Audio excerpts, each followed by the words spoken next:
योगासन। आज हम योगासन पर चर्चा करेंगे। सामान्यतया लोग योगासन को ही योग समझते हैं, जबकि योगासन संपूर्ण योग नहीं है, अष्टांग योग का एक अंग है। हालांकि केवल योगासनों के अभ्यास से भी हम पूर्ण सिद्धि प्राप्त कर सकते हैं, समाधि तक पहुंच सकते हैं। अपने तन के साथ साथ अपने मन और मस्तिष्क को भी निरोगी रख सकते हैं, निर्मल रख सकते हैं, पवित्र रख सकते हैं। योगासन हठ योग का ही एक रूप है। हठ योग यानी किसी भी कठिन कार्य को करने की हठ पकड़ना या जिद पकड़ना। और योगासन कठिन शारीरिक व्यायामों का ही एक रूप है।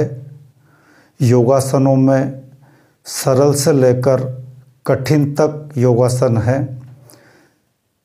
साधकों को अपनी योग क्रियाओं का प्रारंभ सामान्य रूप से सरल योगासनों से करना चाहिए और धीरे धीरे नियमित अभ्यास के द्वारा कठिन योगासन भी पूर्ण स्थिति तक सिद्ध हो जाते हैं। कठिन योगासनों को प्रारंभ में जब करें तब वहीं तक करें जहां तक वो सहजता से, सरलता से, आराम से हो रहा है। झटके, खिंचाव या तनाव के साथ किसी भी योगिक क्रिया को नहीं करें, किसी भी योगासन को नहीं करें। योगासन शरीर की विभिन्न मुद्राएं हैं। शरीर के अंगों पर खिंचाव डालने का या तनाव डालने का एक व्यायाम है। योगासन हठ योग के साथ साथ शारीरिक व्यायाम भी है। और शारीरिक व्यायाम के साथ साथ योगासनों से हमारा मन और मस्तिष्क भी स्वस्थ, निर्मल रह सकता है। विभिन्न पशु पक्षियों व अन्य आकृतियों के आधार पर हमारे महर्षियों ने विभिन्न शरीर की आकृतियाँ या योग मुद्राएं या योगासन निर्धारित किए हैं। कई तरह के योगासन सामान्य रूप से प्रचलित हैं। सामान्य व्यक्ति को कम से कम 10 से लेकर 15 तक योगासनों का अपनी दिनचर्या में नियमित अभ्यास करना चाहिए।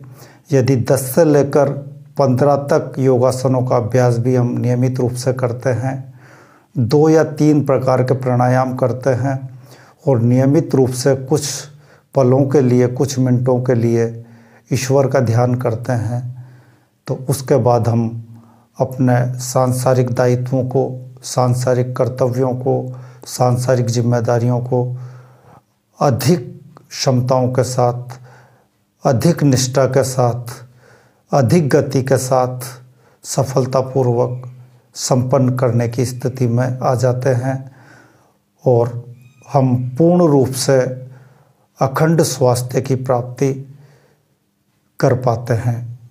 यानी हम योग के केवल 3 अंगों का भी अगर नियमित अभ्यास करें तो भी हम पूर्ण रूप से स्वस्थ हो सकते हैं। योगासन, प्राणायाम और ध्यान, यदि इन 3 अंगों का भी हम नियमित अभ्यास करें तो हम पूर्ण रूप से स्वस्थ हो सकते हैं और हमारी शारीरिक और मानसिक क्षमताएं कई गुना तक विस्तृत हो जाती हैं। योगासनों में जो सरल आसन हैं उनमें ताड़ासन, उत्तान पादासन, नौकासन, दीर्घ नौकासन या हृदय स्तंभासन, पवन मुक्तासन, इसके अलावा शलभासन, अर्ध शलभासन, धनुरासन, ये सरल आसन हैं जिनका हमें नियमित अभ्यास करना चाहिए। साधक को अपनी योग क्रियाओं में प्रारंभ में सरल योगासनों से ही प्रारंभ करना चाहिए। कठिन योगासनों में शीर्षासन, चक्रासन, हलासन, ये कठिन आसन हैं। सरल आसनों का अभ्यास पूर्ण होने के बाद धीरे धीरे कठिन आसनों का भी अभ्यास प्रारंभ करना चाहिए। पूर्ण स्थिति तक प्रारंभ में ही पहुंचने का प्रयास नहीं करना चाहिए। सहजता व सरलता से जिस स्थिति तक हम पहुंच सकते हैं उसी स्थिति तक पहुंचकर हमें योगासनों का अभ्यास करना चाहिए। नियमित अभ्यास करते रहने पर एक निश्चित समय अंतराल के बाद हम हर कठिन से कठिन आसन को भी पूर्ण स्थिति तक करने लगते हैं। पश्चिमोत्तानासन, इसके अलावा सेतुबंध आसन और भी कई आसन हैं जिन्हें हम अपनी दिनचर्या में सम्मिलित करना चाहिए। ध्यान की अवस्था में जो आसन हैं उनमें है पद्मासन,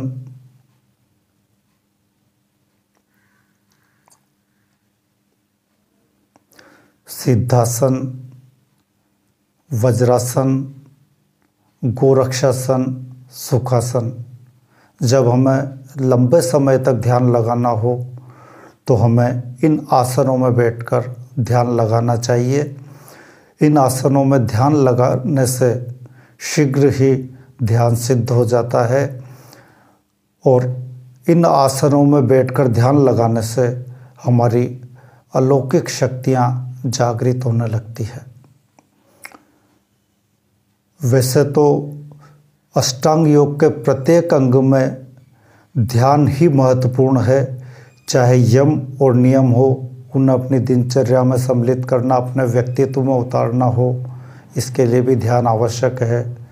चाहे योगासन हो, योगासन के दौरान भी हमें ध्यान प्रमुखता से ध्यान रखना है कि हमारे शरीर के किस अंग पर उस योगासन के दौरान खिंचाव उत्पन्न हो रहा है, उस अंग पर हमें ध्यान लगाते हुए उस अंग को ढीला छोड़ना है। या फिर आसन के सिद्ध होने पर हम योगासनों के दौरान भी सांसों पर ध्यान लगा सकते हैं। प्राणायाम के दौरान हम सांसों पर ध्यान लगाते हैं। प्रत्याहार के दौरान हम अपनी इंद्रियों पर ध्यान लगाते हैं।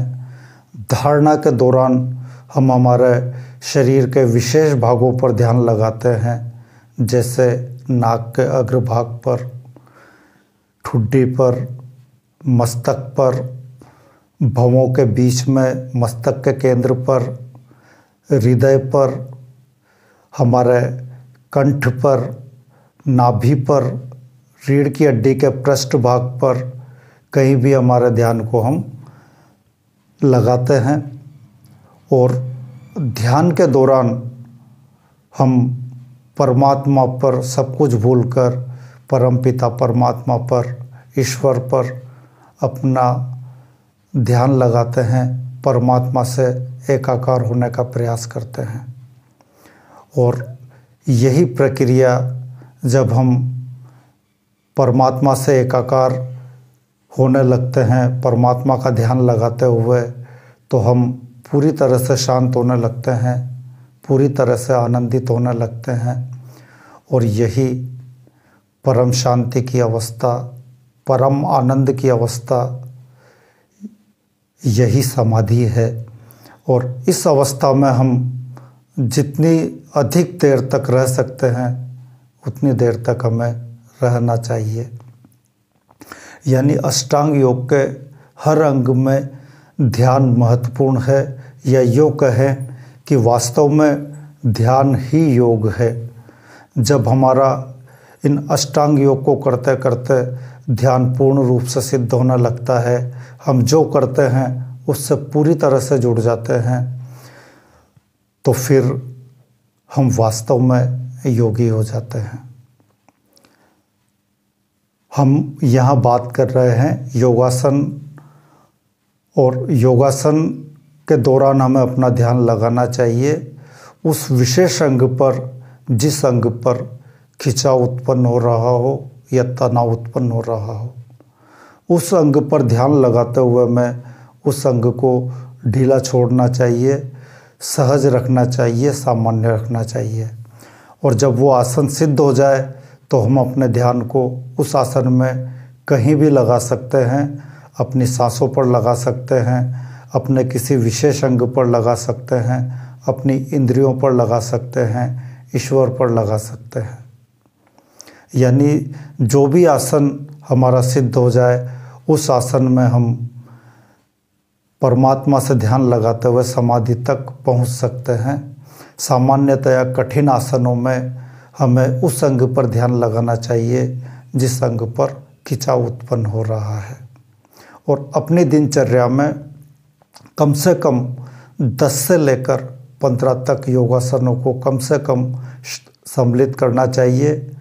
योगासनों के साथ साथ कुछ शारीरिक व्यायामों को भी हम अपनी दिनचर्या में सम्मिलित करना चाहिए।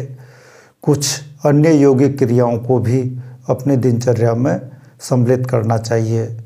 शारीरिक व्यायामों के साथ साथ हमें एक्यूप्रेशर या बंध, जालंधर बंध, मूल बंध, उद्यान बंध, इनके बारे में अलग वीडियो में विस्तार से बताएंगे। बाकी इन बंधों पर भी हमें, इन बंधों का अभ्यास भी हमें अपने नियमित दिनचर्या में सम्मिलित करना चाहिए। इसके अलावा नोली क्रिया, त्राटक क्रिया, ये सब क्रियाएं भी हमें अपनी नियमित दिनचर्या में सम्मिलित करनी चाहिए। और इन क्रियाओं को हम, इन बंधों को हम अपनी दिनचर्या में सम्मिलित करके पूर्ण स्वास्थ्य की प्राप्ति कर सकते हैं, अखंड स्वास्थ्य की प्राप्ति कर सकते हैं।